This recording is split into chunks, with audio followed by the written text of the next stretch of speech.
Hey everyone, and a salad is defined as a cold dish consisting of raw and cooked vegetables with a seasoning and a source of protein. But you'll be surprised to know that what you thought could be vegetables could actually be fruits. Take for instance, tomatoes. There are more than 10,000 varieties of it. But is tomato a fruit or a vegetable? Depending on whom you ask, the answer might vary. A chef would put tomato in a vegetable basket, whereas a gardener might argue that it's actually a fruit. If you observe how plants serve our food system, you'll see that we consume different parts of plants for different purposes. What we call vegetables are actually the roots, leaves, and the stems. But botanically, a fruit is a seed-bearing structure of the plant that develops from the ovary of those plants that flower. That explains why an apple or a mango is a fruit. Both come from a flower and have seeds within them. Tomatoes also contain a lot of seed inside them.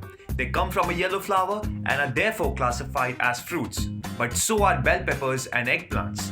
However, in culinary, the taste of the food becomes more important in its classification. Historically, fruits have been defined as the sweet, fleshy part of the plant which are ready to eat. They even serve the purpose of a candy before we learned how to refine sugar. On the other hand, vegetables are the savory parts of the plant which do not have a lot of sugar concentration. Therefore, to a chef, tomatoes, bell peppers, and eggplants are all vegetables. Originated in South America, tomatoes are considered one of the most traveled ingredients. But this most famous fruit was actually once infamous for being poisonous and evil.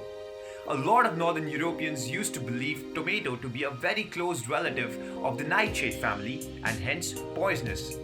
People even believed that tomato was a fuel for the broomsticks of the witches. Tomatoes have even appeared on lawsuits. The most famous of them is called the Nix vs. Hedden case. In 1893, the case of whether a tomato is a fruit or a vegetable went up to the Supreme Court of the United States. It all started with President Chester Arthur signing the Traffic Act of 1883. This act required tax to be paid on imported vegetables, but not fruits. John Nix & Co. Fruit Commission was one of the largest sellers of fruits in New York at the time and was first company to ship produce to New York. When the collector of Port of New York, Edward Hedden, imposed tax and duties on John Nix & Co. for importing tomatoes to New York, they filed a suit against Hedden claiming that botanically, tomato is a fruit containing seeds. The court unanimously decided that tomato should be classified under the custom regulation as a vegetable based on the ways it is used. They did, however, acknowledge the fact that botanically, tomatoes are the fruits of the vine. We humans love to organize information into categories, but the invention of many things in weird ways has led us to create exceptions in our own rulings. For example, strawberries and blackberries aren't berries, but watermelon and bananas are.